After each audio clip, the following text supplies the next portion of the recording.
Hello everybody, this is Toys R Us, and for this special figure showcase and review we're going to be looking at the 1985 Decepticon Insecticon Kickback figure. So what we're going to do with this video, we're going to have a detailed look at him in both of his modes to help you decide how you want to display him. We'll have a look at the accessory that comes with him to help you know if it's complete. Because he's an old vintage figure, I'm going to point out things that you need to be aware of if you have to purchase one for yourself. There's loads to go through with this video. We're also going to have a look at how he looks and displays with the other two Insecticons that were released at exactly the same time. And of course, because this is a vintage original figure, there's been subsequent new releases of him, so we can see how he displays and looks with some of them as well. And as I'm lucky enough to have one still in the packaging, we can have a look at the artwork and the battle scenes that are on the back of that. So as you can see, quite a bit to get through today in this video. So if you are not a subscriber to this channel, while I'm popping these back, if you'd like to hit that subscribe button for me now, please, because it really will help me and this channel out.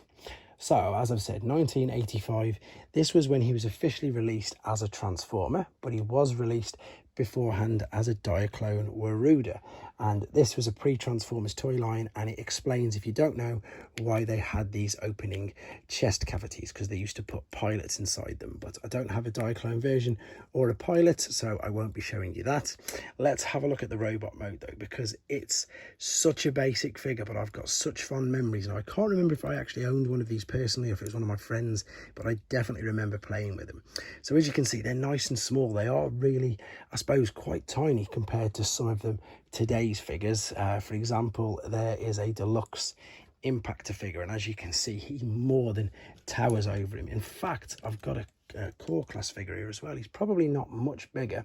In fact, he's not. So in height, apart from the wings, he's not much bigger, in fact, at all, than what we know now as a standard core class figure.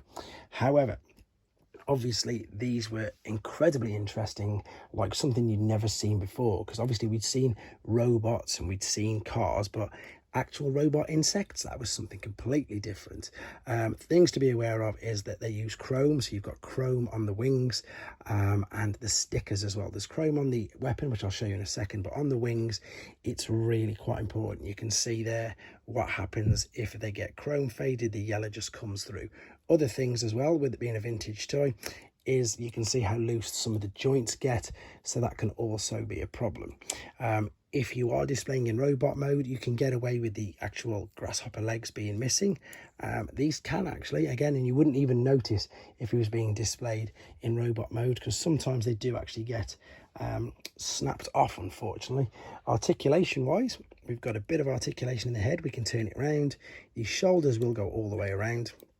There's obviously nothing going on the wrists nor the waist, but the legs will go. They're not stuck together. They will go up and down, and that's pretty much about it. But again, as you can see, great, lovely detail little figure. Stickers, as I've already mentioned, are important as well, because without the stickers, he does look very, very bland.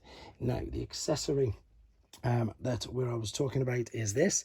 Again, this is silver with the chrome, and without it, it's just a bland yellow color as well. But this is his weapon. If you're looking to complete yours, that's exactly what it looks like.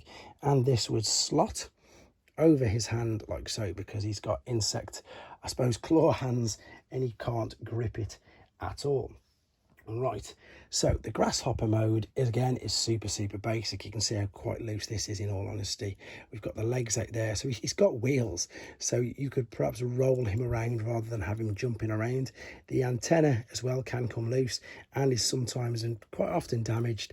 And to be fair, sometimes as well you can find corrosion in a lot of these screws, but the biggest thing will always be the loose joints, just purely because most of them have been played with, obviously, over time.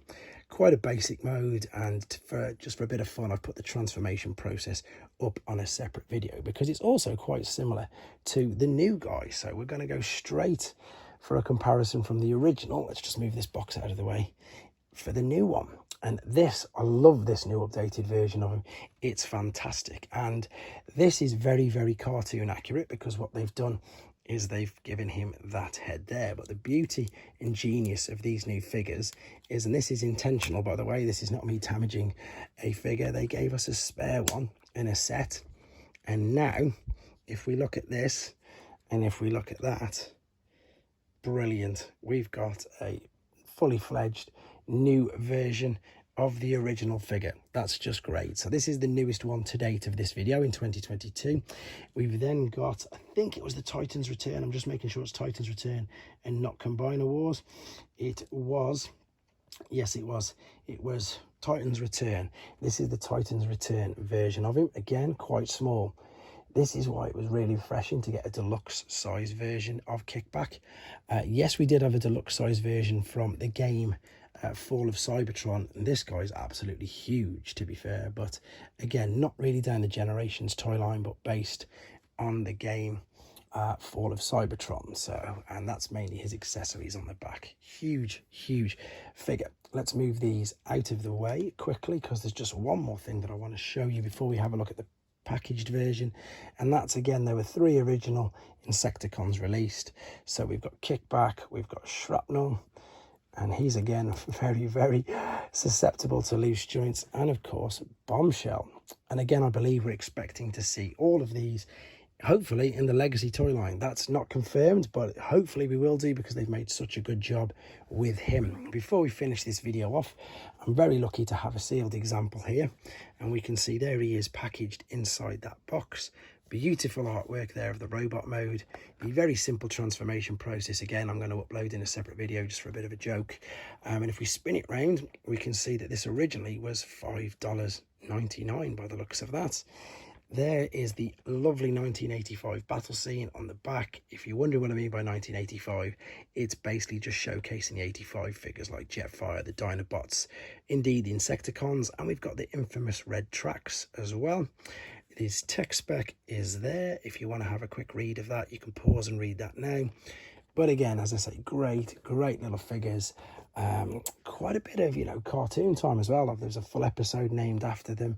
And of course, they appeared in Transformers the movie as well, albeit not that long, and they did get run over by Hot Rod as well. But as I said, fun figures, fun to play with. Great idea. The fact, as I say, that they are robot insects.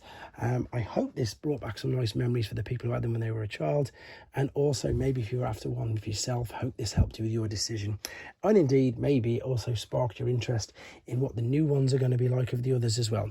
Either way, let me know in the comments, guys. Take care.